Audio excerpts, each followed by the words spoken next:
Hello dear students, welcome to ASC starter.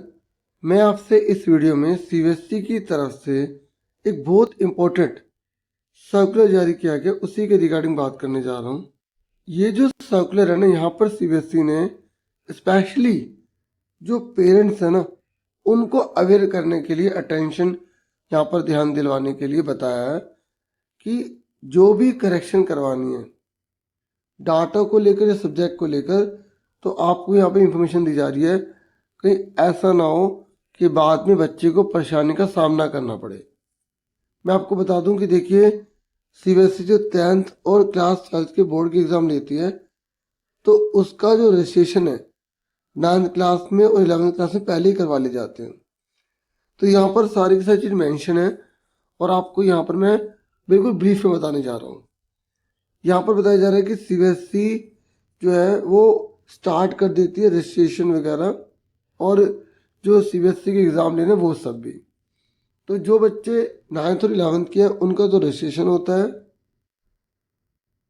और जो बच्चे 10th और 12th क्लास में हैं उनका जो है ना, यहाँ पे लिस्ट ऑफ कैंडिडेट के रूप में सबमिशन होता है कि वो सीबीएसई के कैंडिडेट्स हैं जिनका एग्ज़ाम होना है। ठीक है, तो यहाँ पर पूरा शेड्यूल जारी किया गया है।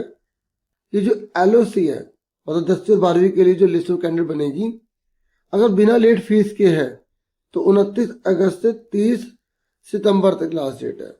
अगर आप लेट फीस भरेंगे तो आपको जो है अलग से चार्ज देना पड़ेगा। ऐसे रजिस्ट्रेशन हो रहा है 9th और 11th क्लास के बच्चों का, तो 16 अक्टूबर लास्ट डेट है विदाउट लेट फीस। नहीं तो अगर आप लेट सबमिट करेंगे पैसे तो आपको ज़्यादा पैसे देने पड़ेंगे। अब यहाँ पे सीबीएसई की तरफ से पेरेंट्स के लिए क्या बोला गया? यहाँ बोला गया कि जो भी आपका वार्ड है, मतलब जो भी आपका बच्चा है, अगर वो 9th और 11th क्लास में पढ़ रहा है या 10वीं और 12वीं में पढ़ रहा है, तो आप उसकी करेक्ट पर्सनल डिटेल दीजिए।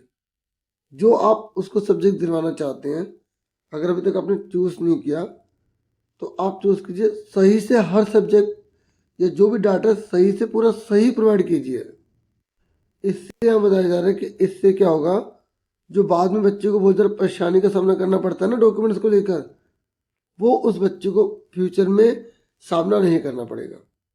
ठीक है, तो यहाँ पर सीबीएसई ने बोला कि ऐसा ऑब्जर्व किया गया है कि जब रजिस्ट्रेशन होता है या सबमिशन होता है एलओसी का, पेरेंट्स जो है ना वो इनकरेक्ट इन्फॉर्मेशन दे देते हैं, जिससे बाद में बच्चे को बहुत ज़्यादा प्रॉब्लम्स को फेस करना पड़ता है। तो आप यहाँ पर स्कूल में जाकर भी सारी की सारी डिटेल जो है वो वेरीफाई करवा सकते हैं। ठीक है, और अच्छे से सारी इन्फॉर्मेशन दें। कई बार क्या होता है, पेरेंट्स बच्चे का अधूरा नाम लिख देते हैं, सरनेम वगैरह नहीं लगाते, तो जिससे बाद में बच्चे को दिक्कत आती है। स्पेशली अगर उसे फॉरेन कंट्री में जाना है तो कुछ कंट्रीज के अंदर सरनेम बहुत ज़रा जरूरी होता है। तो ऐसे सिचुएशन में फिर बाद में बच्चे को बहुत ज़्यादा प्रॉब्लम फेस करनी पड़ती है। तो आप जो भी बच्चे की पर्सनल डिटेल है, name, date of birth, mother's name, father name, वो आप पूरी तरीके से करेक्टली फिल्ड कीजिए रजिस्ट्रेशन और एलओसी के दौरान। ठीक है, ताकि बाद में बच्चे को किसी प्रकार की दिक्कत ना हो। तो डेट ऑफ बर्थ जो है वो बिल्कुल करेक्ट होना चाहिए। मतलब कुल मिला के हर चीज़ बच्चे की सही आप इंफॉर्मेशन प्रोवाइड कीजिए। ठीक है, यहाँ पर एक बात और बताइए कि अगर सब्जेक्ट आपने एलओसी के लिए भर दिया है 10वीं और 12वीं के लिए, जैसे कोई बच्चा बेसिक ले रहा है, कोई स्टैंडर्ड ले रहा है, कोई सब्जेक्ट एडिशनल वगैरह भर रहा है, तो अगर अभी तो मौका है, ठीक है, वो फिल कर सकता है, सही दे सकता है इंफॉर्मेशन, लेकिन उसके बाद में बिल्कुल भी चेंज नहीं होगा। ठीक है, ये पेरेंट्स की ही रिस्पॉन्सिबिलिटी है कि वो डाटा सही से बच्चे का प्रोवाइड करे। कई बार जैसे कई बच्चों का पासवर्ड वगैरह बना होता है, उसमें इंफॉर्मेशन कुछ और होती है, स्कूल में कुछ और दे दी जाती है, तो भी पेरेंट्स को बाद में बहुत ज़्यादा दिक्कत का सामना करना पड़ता है। ठीक है, तो यहाँ पर मैंने आपसे ब्रीफली सारा बता दिया है, आपको दिखा भी दिया, आप अच्छे से पढ़ लीजिएगा। इतना ही था इस वीडियो में। Thank you for watching and listening carefully. Take care students.